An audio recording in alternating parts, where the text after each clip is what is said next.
കൊടുന്തരപ്പുള്ളിയിൽ അച്ഛൻ മകനെ വെട്ടിക്കൊലപ്പെടുത്തി. മദ്യപിച്ച് ബഹളമുണ്ടാക്കിയ മകനെ അച്ഛൻ വെട്ടിക്കൊലപ്പെടുത്തുകയായിരുന്നു. കൊടുന്തരപ്പുള്ളി സ്വദേശി സിജിലിനെയാണ് അച്ഛൻ ശിവൻ വെട്ടിക്കൊലപ്പെടുത്തിയത്. മരിച്ച സിജിൽ 21 കേസുകളിൽ പ്രതിയാണ്. വിവരങ്ങളുമായി അജിത് ബാബു ചേരുന്നു. അജിത്, എപ്പോഴായിരുന്നു സംഭവം? പ്രതിയെ പിടികൂടാനായിട്ടുണ്ടോ? കാപ്പ കേസ് ഉൾപ്പെടെ നിരവധി കേസുകളിൽ പ്രതിയാണ് സിജിൻ.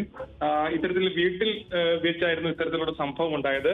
8:30യോടുകൂടി മദ്യപിച്ച് വീട്ടിലെത്തിയ സിജിൽ വലിയ തരത്തിലുള്ള അവിടെ തർക്കങ്ങളും ഒക്കെ ഉണ്ടാകുന്ന സാഹചര്യം ഉണ്ടായി. അതാണ് പിന്നീട് സംഘർഷത്തിലേക്ക് വഴിവെച്ചത്. ഇത്തരത്തിൽ നിലവിൽ അച്ഛൻ ശിവൻ ഒളിവിലാണ്.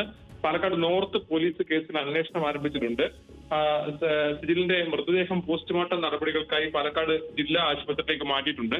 നിലവിൽ നമ്മൾ അറിയുന്ന പ്രാഥമികമായ വിവരങ്ങൾ വെച്ചിട്ട് ഇത്തരത്തിലുള്ള വീട്ടിലുണ്ടായ തർക്കത്തെ തുടർന്നുണ്ടായ പ്രശ്നങ്ങളാണ് ഇത്തരത്തിലൊരു അച്ഛൻ വെട്ടുന്ന സാഹചര്യത്തേക്ക് ഉൾപ്പെടെ കാര്യങ്ങൾ വന്നതെന്നുള്ളതാണ്. ഏതായാലും ഇതിന്റെ കൂടുതൽ വിവരങ്ങൾ ഉൾപ്പെടെ ലഭ്യമാകേണ്ടതുണ്ട്. പോലീസ് അന്വേഷണം ആരംഭിച്ചിട്ടുണ്ട്. നിരവധി കേസുകളിൽ പ്രതിയാണ് സിജിൽ.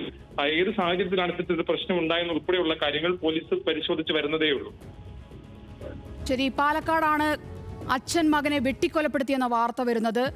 അജിത് ബാബുവാണ് വിവരങ്ങൾ നൽകിയത്.